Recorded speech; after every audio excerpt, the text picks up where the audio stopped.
আমরা এখন সন্ধ্যাবেলা ওয়াই চ্যানেলে বসে আছি। আগামী পরশুদিন বৃহস্পতিবার ওই দিন আমাদের কালীঘাট যাত্রা আছে। আপনারা সবাই জানেন, একটা বড় জমায়েত করে আমরা কালীঘাটের উদ্দেশ্যে যাত্রা করব। সেখানে আমাদের যে মেন উদ্দেশ্যটা সেটা হচ্ছে মুখ্যমন্ত্রীর সাক্ষাৎ এবং তার হস্তক্ষেপ দাবি করছি আমরা।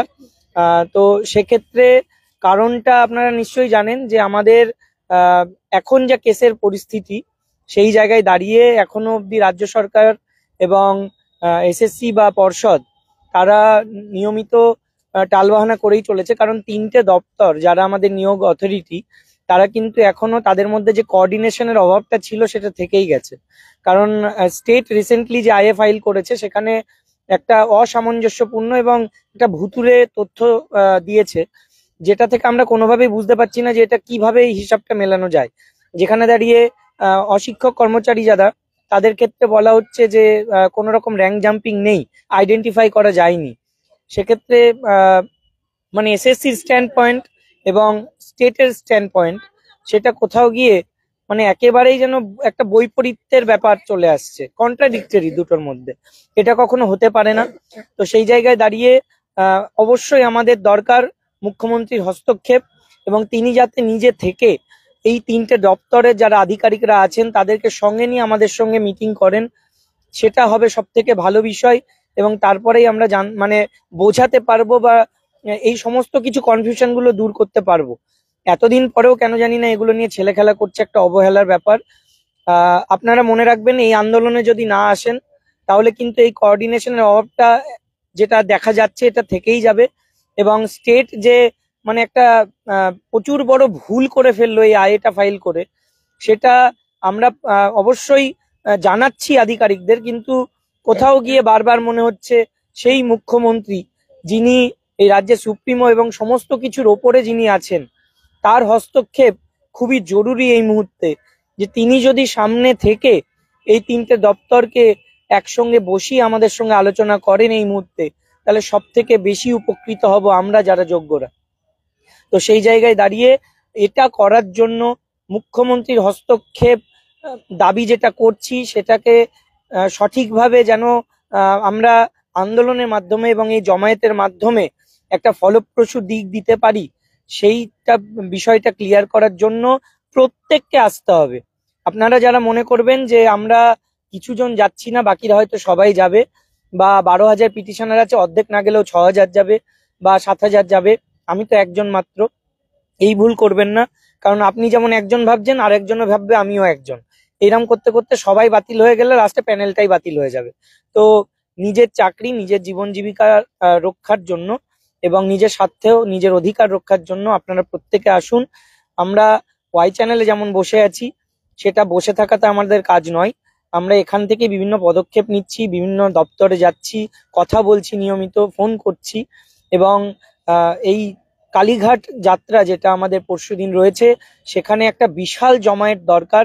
কারণ আপনারাও জানেন যে বিগত দিনে যে জমায়েতটা প্রথম দিকে হতো, সেই জমায়েতে আপনাদের ভিড়টা ছিল বেশি, কারণ তখন একটা চাপ ছিল। প্রথম প্রথম প্যানেল ক্যান্সেল হয়েছে, সেই ভয়টা ছিল। পরবর্তীতে স্টে পড়ে ভয়টা হয়তো কিছুটা কমে যায়। তো আস্তে আস্তে দিন যত এগোচ্ছে আপনাদের উপস্থিতির হার অনেকটাই কমে যাচ্ছে। দেখুন, এই শেষ লড়াই, শেষ যুদ্ধ। আপনি আসবেন না, আপনার প্যানেল ক্যান্সেল হবে, আপনি বাড়ি বসে থাকতে বাধ্য হবেন, তখন আর হাত পা ছুঁড়েও কোনো লাভ হবে না।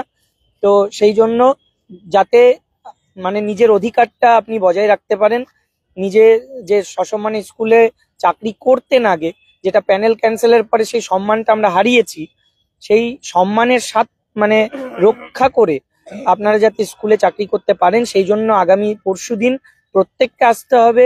সাথে আপনার পরিবারকে নিয়ে আসতে পারেন, বন্ধু বান্ধবদের নিয়ে আসতে পারেন। ভিড়টা আমাদের অতিরিক্ত হওয়া খুবই প্রয়োজন। আমরা মুখ্যমন্ত্রীর সাক্ষাৎ ছাড়া ওখান থেকে উঠবো না।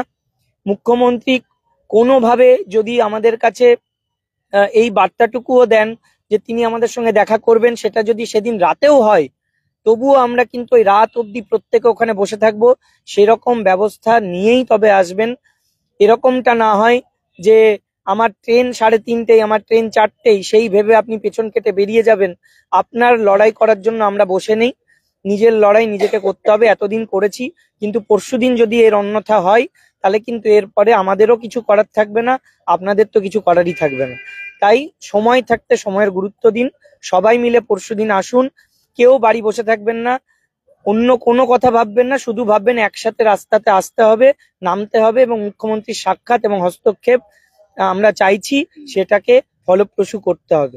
আমাদের এখানে আপনারা দেখতে পাবেন এই সন্ধ্যেবেলা ওয়াই চ্যানেলে স্যার ম্যাডামরা আছেন, অপূর্ব স্যার আছেন, বিথি ম্যাডাম আছেন। আমি বিথি ম্যাডামকে বলবো কিছু বলার জন্য। হ্যাঁ, দেখুন, আমরা প্রত্যেকে কিন্তু হাইকোর্টের জাজমেন্টটা পড়েছি। সেখানে আমরা দেখেছি যে সিবিআই রিপোর্ট জমা দেওয়ার পরেও হাইকোর্টে আমাদের প্যানেলটা ক্যান্সেল হলো কেন? কারণ ঠিক এই কারণেই ক্যান্সেল হয়েছিল যে স্টেট বোর্ড এবং এসএসসি তিনজনেরই কিন্তু যে স্ট্যাটিস্টিক্যাল পজিশন আছে সেটা কিন্তু একেবারেই ম্যাচ করছে না, যার জন্য এই পজিশনটাতে আমরা রয়েছি এখন। তাই আবারও যদি সুপ্রিম কোর্টে এটা আপনারা না চান, যদি চান যে আমাদের প্যানেলটা বাঁচুক, তাহলে সেক্ষেত্রে এখন একটাই উপায়, সেটা হলো স্টেট, এসএসসি এবং বোর্ড, এদের তিনজনের যেন যে সাবমিশন হচ্ছে সেই সাবমিশনের পজিশনটা যেন এক থাকে। তাই প্রত্যেকেই আসুন, আমরা তো আছি, এবং প্রত্যেকে একসাথে আমরা আন্দোলনটা সফল করব, এটুকু আশা রাখি। হ্যাঁ, তো ইনফরমেশন তো আমরা পেলাম, কিন্তু আমার মনেও আপনাদের মতন একই রকম অনুভূতি যে ধীরে ধীরে যেন আমাদের মধ্যে সংগ্রামের মনোভাবে একটা শিথিলতা এসছে। চিন্ময় যেটা বলছিল যে দিন যত বেড়েছে আমাদের মধ্যে সেই সংগ্রামী মনোভাবের শিথিলতা চলে এসছে, কিন্তু আমার মনে হচ্ছে কোথাও যেন আমাদের সংগ্রামের দিন শেষ হতে চলেছে। রেজাল্ট যাই আসুক, রেজাল্ট আসতে চলেছে, আমরা কিন্তু ভার্ডিক্টের কাছাকাছি পৌঁছে গেছি। তাহলে এর পরে আমরা চাইলেও আর কোনো রাস্তার আন্দোলন করবার সুযোগ পাবো না। এটা আমাদের শেষ সুযোগ, আমাদের শেষ রাস্তার লড়াই, একসাথে লড়বার দিন আগামী 6 তারিখ। তাই আমরা সবাই আসবো, প্রত্যেকে আসবো, সেই দিন আমরা জনজোয়ার ঘটাবো আমাদের কলকাতার রাস্তায়, তবেই আমরা সফলতার দিকে আরেক ধাপ এগিয়ে যাব। আপনারা আপনারা সবাই আসুন, এই আন্দোলনকে সফল করুন, এটাই বলবো।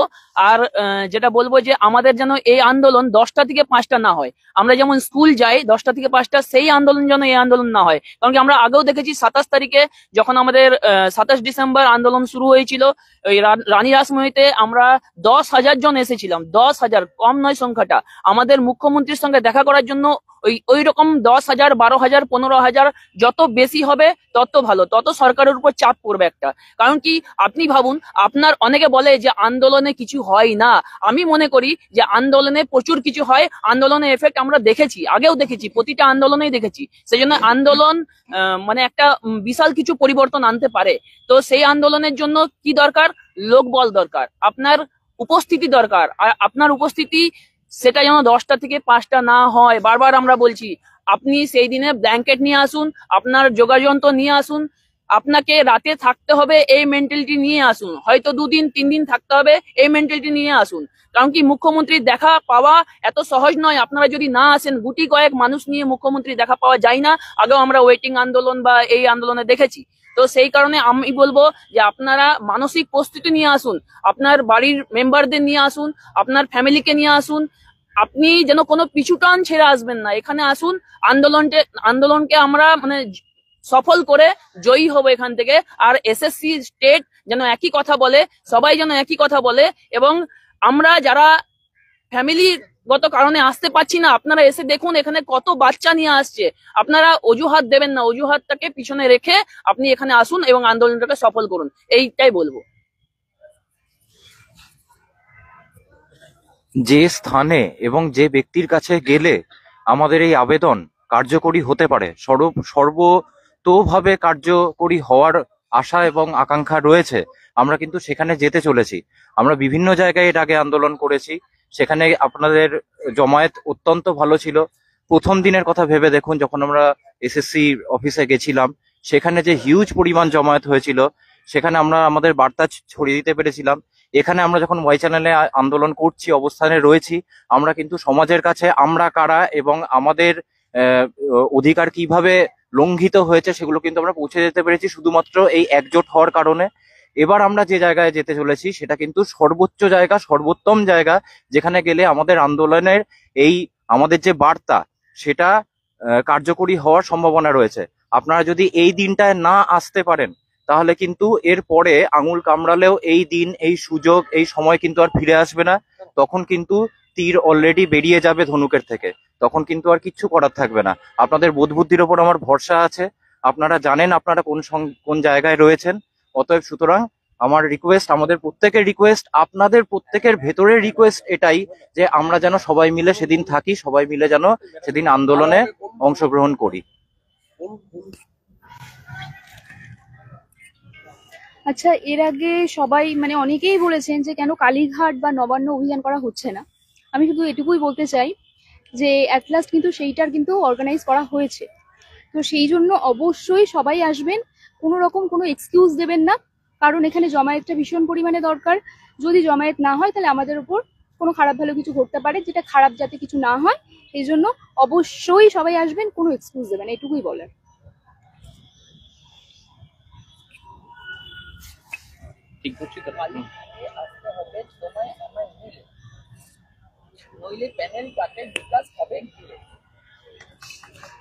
হ্যাঁ, যদি আগামী বছরগুলো ভালোভাবে জীবনে কাটাতে চান, যদি 60 বছর বা 62 বছর ঠিকঠাক মতো চাকরি করতে চান, যদি সমাজে মাথা উঁচু করে দাঁড়িয়ে থাকতে চান, তাহলে 6 তারিখে যে কালীঘাট অভিযান আছে সেই অভিযানে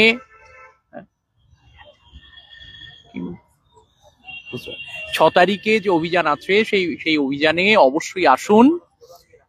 কোনো রকম টালবাহানা করবেন না। ওই দিন যেন একটা জনজোয়ার নামে, জনসমুদ্র নামে, কারণ এটাই ধরে নিন আমাদের শেষ অভিযান এবং এই সংগ্রামে আমাদের সফল হতে হবে। আর কিছু বলার নেই, আপনারা সকলেই শিক্ষক শিক্ষিকা সবাই বোঝেন। ধন্যবাদ। যেটা বলার, যে সবাই বললেন, আপনারা শুনলেন। একটাই কথা বলবো, নিচে অনেকে কমেন্ট করছেন যে অনেকের পরিচিত অনেকে আসবেন না কারণ তাদের বউ প্রাইমারি চাকরি করে। আচ্ছা, আপনার বউ প্রাইমারি চাকরি করে আর আপনি একজন বেকার হয়ে ঘরে বসে থাকতে পারবেন? তো সেটা কি শোভনীয় মনে হয়? আর সব থেকে বড় কথা, না বউ চাকরি করতে পারে, ছেলেরাও না চাকরি করেও থাকতে পারে, এটা কোনো ওই রকম ম্যাটার নয়। ব্যাপারটা হচ্ছে আপনি আপনার অধিকার থেকে বঞ্চিত হবেন, আপনার নিজের পাওয়া যোগ্যতার ভিত্তিতে চাকরি আপনি ছেড়ে দেবেন, এটা কখনো হতে পারে? এইসব কোনো কথা হলো? আর তাই আপনারা অজুহাত দেবেন না, অনেক অজুহাত আগেও দিয়েছেন, ভবিষ্যতে আর দেবেন না। আর মাত্র একটা দুটো কি তিনটে হেয়ারিং হতে পারে ম্যাক্সিমাম, তারপরেই কিন্তু রায় চলে আসবে। রায় যদি একবার বিপক্ষে যায় তারপরে হয়তো পথ থাকছে একটা দুটো, কিন্তু সেটা কিন্তু মানে জাস্ট নিয়ম রক্ষার জন্য যেটা আমরা বলি সেইটুকুই। যা করতে হবে এখনই করতে হবে। আপনারা প্রত্যেকে আসবেন, বারবার বলছি, এখানে কোনো রকম কার্পণ্য করবেন না। শিক্ষকদের যদি শিক্ষক হয়ে বোঝাতে হয়, এর থেকে মানে বাজে কাজ আর কিছু হতে পারে না। আপনারা নিজেদেরই ছাত্রছাত্রীদের পড়ান, সেখানে দাঁড়িয়ে আমরা আপনাদের পড়াবো এটা আমরা কখনোই আশানুরূপ নয়। তাই আপনাদেরকে আমরা পড়াতে চাইছি না। আপনারা যথেষ্ট বোঝেন, তাই নিজেরটা বুঝে আশা করি আসবেন। এরপরেও যদি আপনি মনে করেন যে আপনি একজন না এলে কোনো অসুবিধা হবে না, তাহলে মানে আমরা নতুন করে আপনাদেরকে আর কিছু বলতে যাব না। এটাই শেষ বলা থাকবে আমাদের, এই বারটাই হয়তো আমাদের জন্য শেষ। তো আমরা আশা করব যতজন আছেন প্রত্যেক যোগ্যরা আপনারা রাস্তায় আসবেন, জমায়েত আমরা করব, আমরা কালীঘাটের উদ্দেশ্যে যাত্রা করব। সেখানে একটাই দাবি, মুখ্যমন্ত্রীর সাক্ষাৎ এবং তার হস্তক্ষেপ এই কেসের বিষয়ে, যাতে যতগুলো ডিপার্টমেন্ট আমাদের নিয়োগের সঙ্গে জড়িত তারা সকলে মিলে মুখ্যমন্ত্রীর সঙ্গে আমাদেরকে নিয়ে বসে একটা আলাপ আলোচনার মাধ্যমে কিভাবে সুরাহা করা যায়, যাতে করে সবার সাবমিশন, সবার লড়াই, সবার আর্গুমেন্ট একই থাকে এবং সেগ্রিগেশনের পক্ষে থাকে, শুধুমাত্র যোগ্যদের পক্ষে থাকে। আমরা সসম্মানে চাকরিটা ফেরত পেতে চাই, আমরা সম্মানের সাথে আবার স্কুলে ফিরে যেতে চাই। এই একটাই আমাদের চাওয়া এবং এটা আমরা পেয়েই ছাড়বো। পেতে তখনই পারবো যদি আপনারা একসঙ্গে থাকেন। আপনারা যদি ঐক্যবদ্ধ না হন, যদি মনে করেন আমি না গেলে তার হবে না, কোনো ক্ষতি হবে না, যদি মনে করেন এটা ওদের লড়াই আমাদের নয়, এরকম করলে কখনোই বিগত দিনে কোনো আন্দোলন সফল হয়নি, কোনো কিছুই পাওয়া যায়নি। আপনারাও চাকরি কিন্তু ফেরত পাবেন না, আমরাও পাবো না। তাই আমরা আমার স্বার্থে চাইবো আপনারা প্রত্যেকে আসুন। তাই নিজের স্বার্থ সবাই দেখুন, নিজের স্বার্থ দেখা মানে এখানে সবার স্বার্থ দেখা, কারণ একজনের থাকলে আমাদের সবার থাকবে। তাই যোগ্যদের লড়াই আপনারা সবাই সামিল হন এবং 6 তারিখে প্রত্যেককে যেন রাজপথে দেখতে পাই। ময়দানের 1 নম্বর গেট থেকে, ময়দান মেট্রোর 1 নম্বর গেটের সামনে থেকে আমরা জমায়েত শুরু করব। সেখান থেকে এটা আপনাদেরকে একটু বলে দিই যে হাওড়া ময়দান নয়, এই ময়দানটা যেটা এসপ্ল্যানেডের পরে যে ময়দান আছে, পার্ক স্ট্রিট এসপ্ল্যানেড ময়দান, এই যে লাইনটা, আপনারা যারা হাওড়া থেকে আসবেন তারা হাওড়া থেকে এসে এসপ্ল্যানেডে নামবেন, সেটা গ্রিন লাইন। এসপ্ল্যানেডে এসে তারপরে ব্লু লাইন হয়ে আপনারা ময়দান মেট্রোতে যাবেন। এটা বারবার বলে দিচ্ছি, হাওড়া ময়দান নয়, এটা পার্ক স্ট্রিট, এসপ্ল্যানেড এবং ময়দান। যে ময়দানে নেমে ভিক্টোরিয়া যাওয়া যায়, বারবার বলছি, সেই ময়দানে নামবেন। 1 নম্বর গেটের ওখানে আমরা জমায়েত করব। সেখান থেকে আমরা কালীঘাটের উদ্দেশ্যে যাত্রা শুরু করব।